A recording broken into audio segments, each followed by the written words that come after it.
नमस्कार दोस्तों, स्वागत है आपके अपने YouTube चैनल आइडियल अड्डा में। दोस्तों, आज के वीडियो में हम लोग लुसेंट समान ज्ञान का लाइन बाय लाइन अध्ययन करेंगे। यदि आप किसी भी एग्जाम की तैयारी कर रहे हैं तो वीडियो शुरू से लास्ट तक जरूर देखें। यह बुक सभी एग्जाम के लिए बहुत ही ज़्यादा उपयोगी है। चलिए दोस्तों, स्टार्ट करते हैं।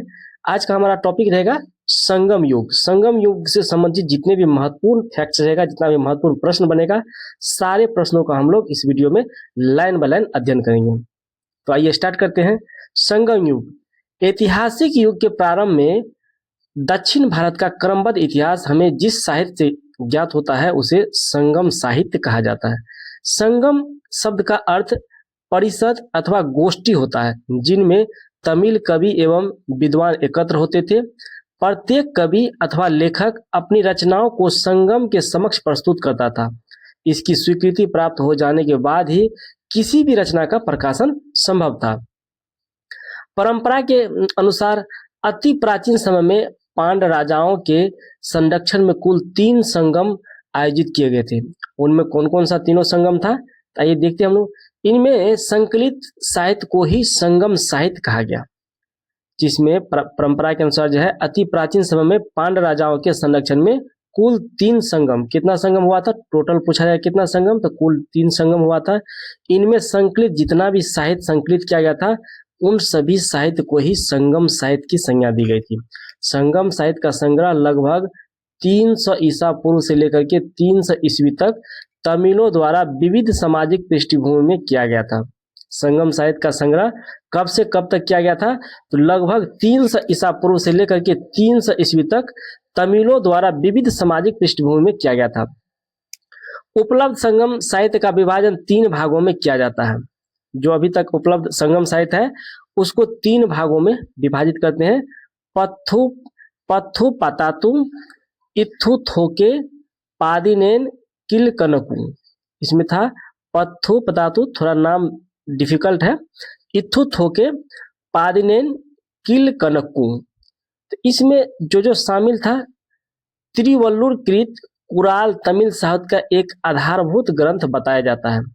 तिरुवल्लुर द्वारा जो है लिखा गया था कुराल तमिल साहित्य का एक आधारभूत ग्रंथ बताया जाता है। इसके विषय में त्रिवर्ग आचार शास्त्र, राजनीति, आर्थिक जीवन एवं प्रणय से संबंधित है।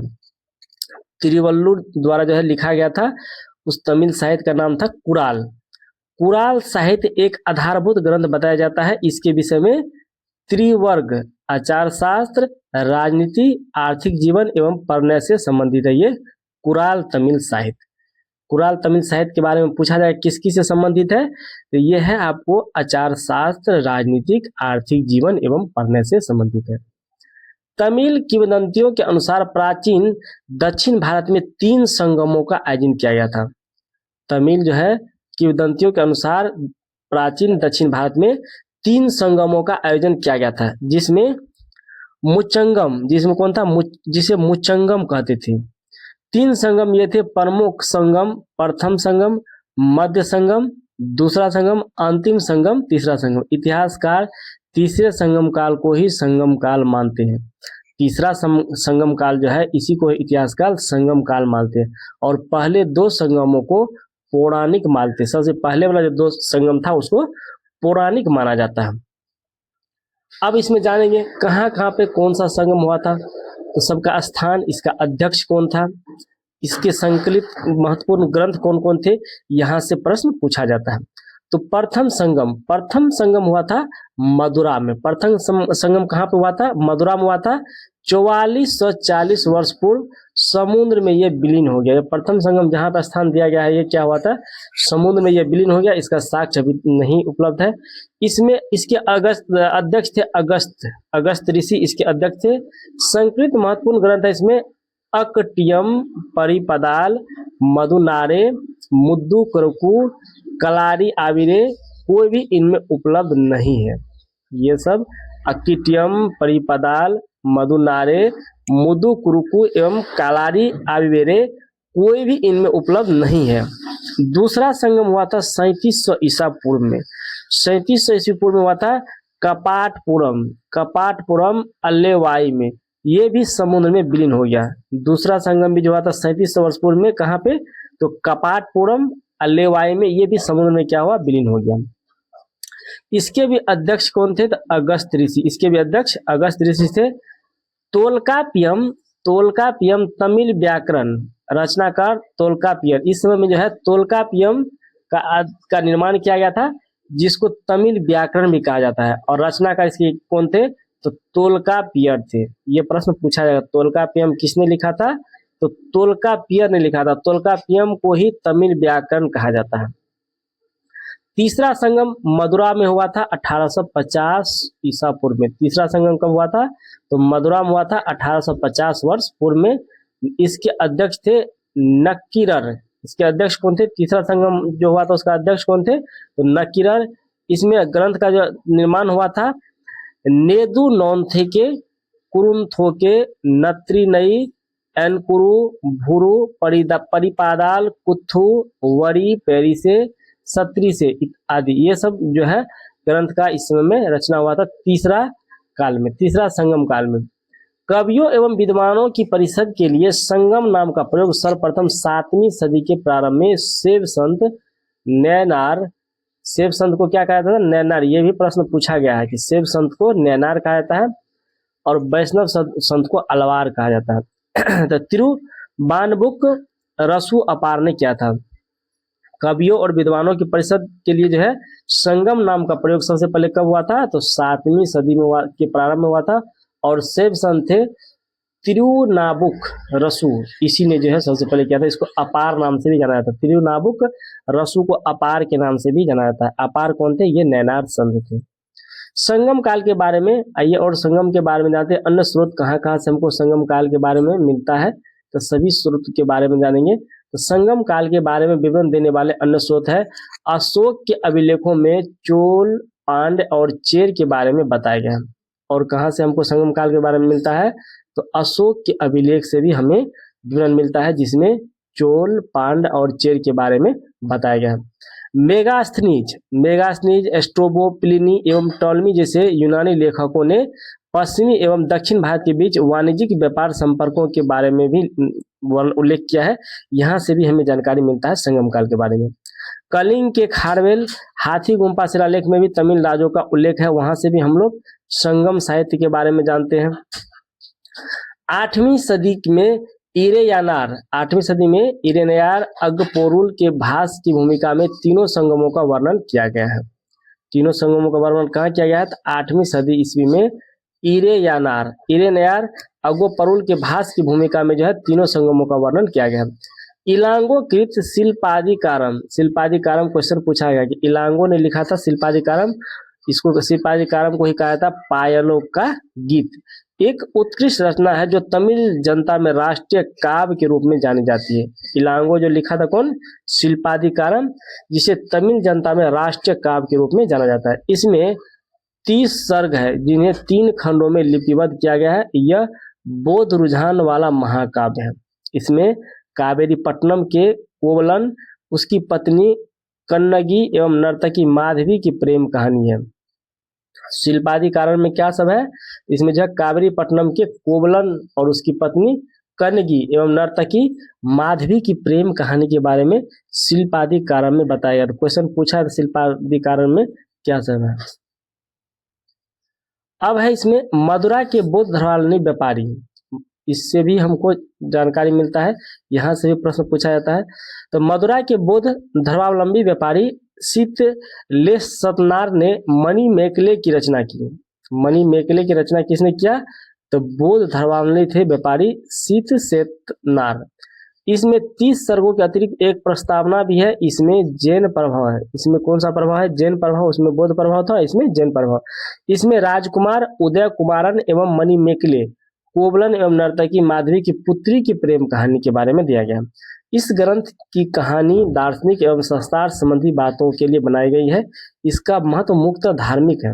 नीलकंठ शास्त्री के अनुसार यह बौद्ध लेखक दिडनाथ 5वीं सदी की कृति न्याय प्रदेश पर आधारित है। जीवक चिंतामणि संगम काल के बहुत बाद की रचना है। इसकी रचना का श्रेय जैन भिक्षु तिरुतक देवर को दिया जाता है। इसका रचना का श्रेय किसको दिया जाता है, तो तिरुतुक देवर को दिया जाता है। कहा जाता है कि त्रितक देवर पहले चोल राजकुमार था जो बाद में बौद्ध भिक्षु बन गया।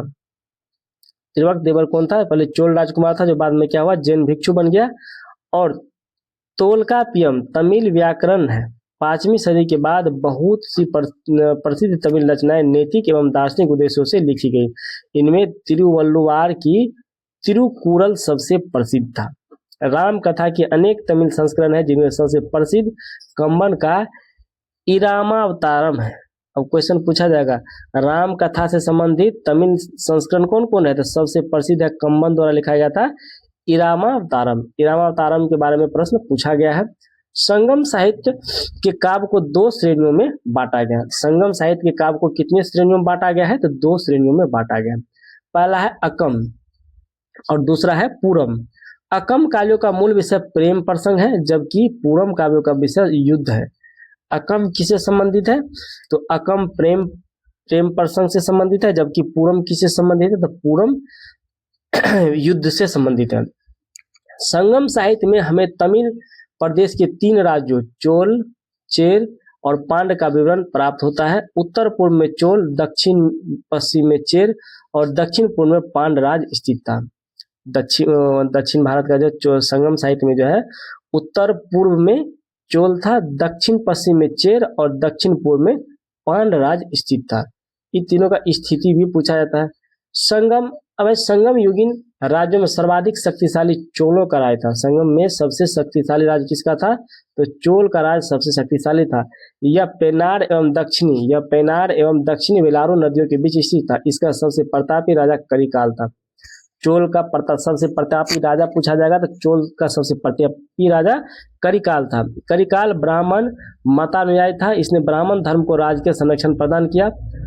पत्तिनपाले में करिकाल के जीवन और सैन्य अधिग्रहण को दर्शाया है। पत्तिनपाले ने जो है करिकाल के जीवन और सैन्य अधिग्रहण को दर्शाया है। संगम साहित्य के विभिन्न कवियों में वेन्नी युद्ध का उल्लेख मिलता है जिसमें करिकाल ने पांड, चेर सहित 11 राजाओं को पराजित किया है तथा उसमें जो है उसने पुहार एवं काबड़ी पत्तनम शहर की स्थापना की।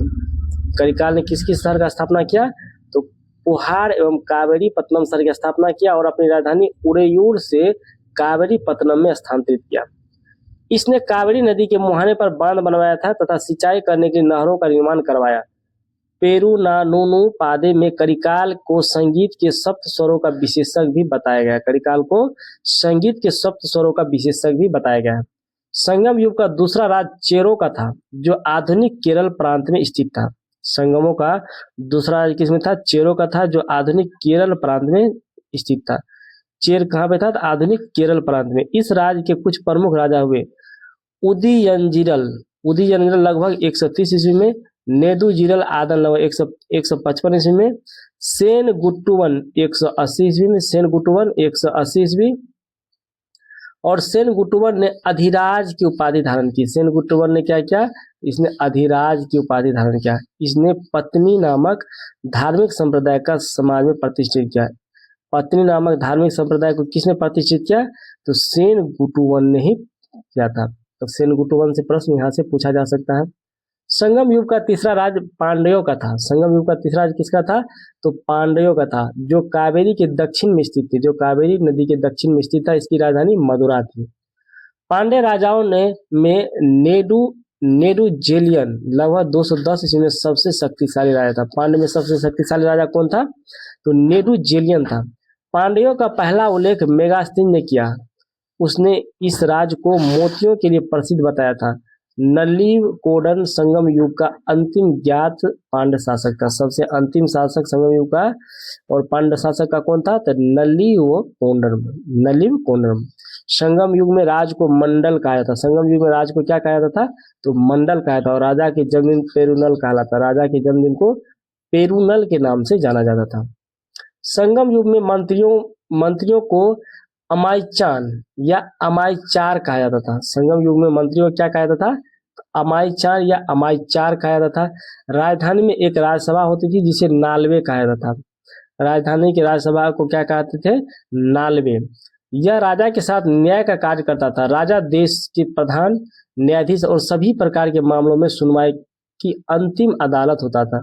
राजा के न्यायालय को मनोरम कहा जाता था। राजा के न्यायालय को क्या कहा जाता था? मनोरम कहा जाता था। चोरी और व्यभिचार के अपराध के लिए मृत्यु दंड दिया जाता था और झूठी गवाही देने पर जीभ काट ली जाती थी। संगम काल में जो है चोरी तथा व्यभिचार के अपराध के लिए मृत्यु दंड दिया जाता था और झूठी गवाही देने पर जीभ काट लिया जाता था।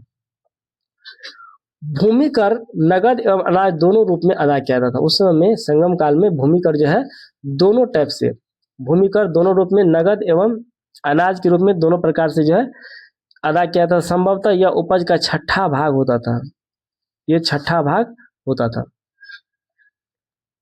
किंतु सभी कभी कभी इसे बढ़ाया जाता था। व्यापारियों से सीमा शुल्क एवं चुंगी वसूल की जाती थी। सेना के सेनापति को एनाडी की उपाधि दी जाती थी। सेना के सेनापति को किस नाम से जाना जाता था? एनाडी के नाम से। सेना के अग्र टुकड़ी को तुसी तथा पिछले टुकड़ी को कूले कहा जाता था। और सेना में वेलाल धनी कृषक भर्ती किया जाते थे। धनी कृषक को क्या कहा जाता था दक्षिण भारत में संगम युग में? तो वेलाल कहा जाता था। ये भी प्रश्न पूछा हुआ है। सेना चतुरंगिनी होती थी जिसमें अश्व, गज, रथ और पैदल सिपाही सम्मिलित थे। सेना कैसा होता था? चार प्रकार, जिसमें अश्व रहता था, गज, रथ, गज, हाथी, पैदल सिपाही सम्मिलित थे। नगाड़ा एवं शंख बजाकर सैनिकों को बुलाया जाता था। युद्ध भूमि में वीरगति पाने वाले सैनिकों के सम्मान में पत्थर की मूर्ति बनवाए जाने की प्रथा थी। इस प्रकार की मूर्तियों को नड्डुकल या वीरकल कहते थे। युद्ध में पराजित राजा का आमरण अनशन कर अनुष्ठानिक मृत्यु वरण करने की प्रथा को संगम कविताओं में वट किरुतल कहा गया है। राजा को अपनी आवास की रक्षा के लिए सशस्त्र महिलाओं को तैनात किया जाता था। राजा की सुरक्षा के लिए किसको तैयार किया जाता था? तो शस्त्र के साथ महिलाओं को तैनात किया जाता था। युद्ध में बंदी स्त्रियों को दासी बनाकर उनमें मंदिरों में दीपक जलाने का कार्य करवाया जाता था। इस समय में संगम काल में समय जानने के लिए जल घड़ी का प्रयोग किया था। क्वेश्चन पूछा जाएगा, संगम काल में समय जानने के लिए किसका प्रयोग किया था? जल घड़ी का प्रयोग किया था। संगम कालीन का कुछ अन्य वर्ग था। पुलेयन। पुलेयन वर्ग क्या था? तो पुलेयन वर्ग दस्तकारों का एक वर्ग जो रस्सी एवं पशु चर्म की सहायता से चारपाई एवं चटाई बनाने का कार्य करता था, उसको पुलेयन कहते थे। एनियर कौन था? एनियर। एनियर शिकारियों की एक जाति था, उसे एनियर कहते थे। मलवर लूटपाट करने वाली जाति को मलवर कहा जाता था संगम काल में। तो यहाँ से प्रश्न बनेगा, बहुत अच्छा प्रश्न है ये। यहाँ से प्रश्न आपको दक्षिण भारत में अगर संगम काल से पूछा जाएगा तो यहाँ से प्रश्न आपको देखने को मिलेगा। बहुत सारा ऐसा प्रश्न है जो विभिन्न एग्जामों में पूछा हुआ भी है। तमिल प्रदेश में ब्राह्मणों का उदय सर्वप्रथम संगम काल में हुआ।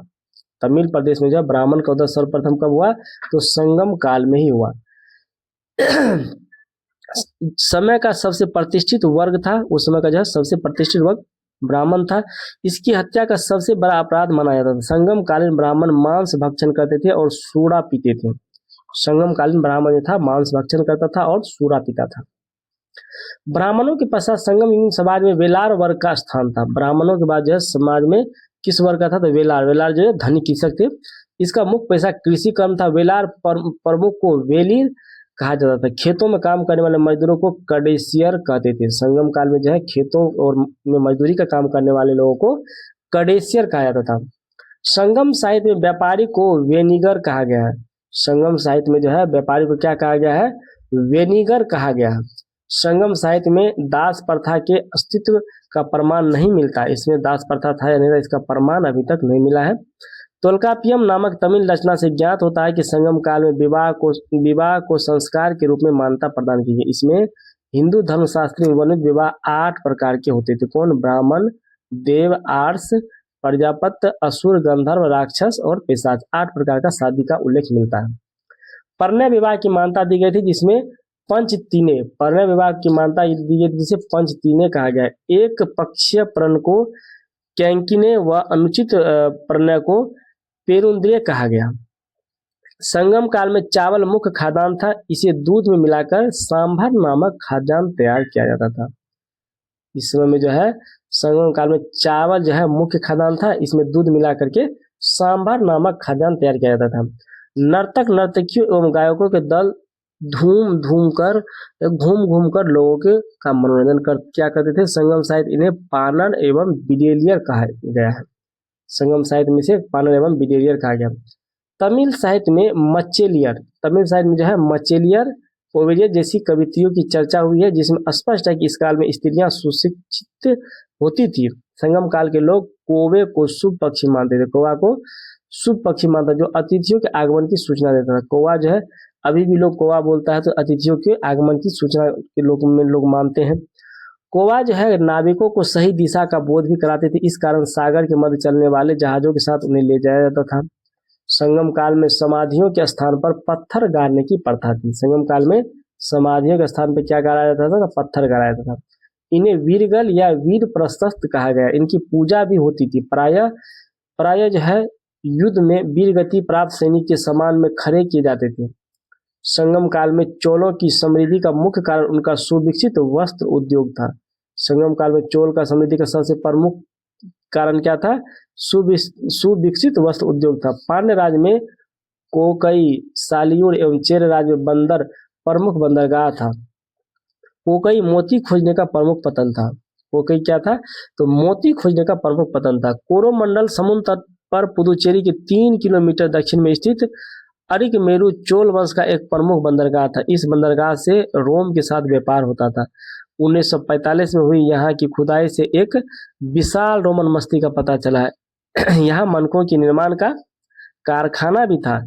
पेरीप्लस में अरिकमेडु को पेडोक कहा गया। पेरीप्लस में जो है अरिकमेडु को क्या कहा गया है? तो पेडोक कहा गया। पेरीप्लस में अरिकमेडु को पेडोक कहा गया। संगम काल में ही मिस्र की एक नाविक हिप्पोलस ने मानसूनी हवाओं के सहारे बड़े जहाजों से सीधे समुद्र पार कर सकने की विधि खोजी थी। अब यहाँ से प्रश्न पूछा जाएगा कि संगम काल में ही क्या था? मिस्र का एक नाविक था हिप्पोलस। इसी ने जो है मानसूनी हवाओं के सहारे बड़े जहाजों से सीधे समुद्र पार करने की विधि खोजी थी। तो समुद्र पार करने की विधि मानसूनी हवाओं के सहारे किसने खोजा था? तो मिस्र का एक नाविक था हिप्पोलस। तमिल देश का प्राचीन देवता मुरुगन था। तमिल देश का जो है प्राचीन देवता कौन था? मुरुगन था। कालांतर में उसका नाम सुब्रमण्य हो गया और स्कंद कार्तिकेय के साथ उसका तादात्म्य स्थापित किया गया। हिंदू धर्म में स्कंद कार्तिकेय को शिव पार्वती का पुत्र माना गया है। स्कंद का नाम एक कुमार भी है और तमिल भाषा में मुरुगन शब्द का यही अर्थ होता है, कुमार। मुरुगन का प्रतीक मुर्गा माना जाता था और उसके विषय में यह मान्यता थी कि उसे पर्वत की क्रीड़ा करना अत्यधिक प्रिय था। उसका वस्त्र वर्षा था। कुर्वस नामक पर्वतीय जनजाति की स्त्री को मुरुगन की पत्नी माना गया है। कुर्वस नामक एक पर्वतीय जनजाति स्त्री को मुरुगन की पत्नियों के रूप में जाना गया है। संगम साहित्य में वर्ण का सामाजिक वर्गीकरण संगम कवियों को ज्ञात है। वर्ण का सामाजिक वर्गीकरण जो है संगम कवियों को ज्ञात है। इसमें संगम साहित्य में पवित्र एवं जादुई शक्तियों में विश्वास जताया गया है, जिसे अनकु कहा गया है। संगम साहित्य में पवित्र या जादुई शक्ति पर विश्वास किया गया है, जिसे अनकु कहा जाता है। तो ये संगम साहित्य से संबंधित महत्वपूर्ण प्रश्न था। तो आज का वीडियो कैसा लगा आप लोग लाइक कमेंट करके बताएं। यदि आप इस चैनल पर नए हैं तो चैनल को सब्सक्राइब कर ले, वीडियो को अधिक से अधिक दोस्तों को शेयर करें।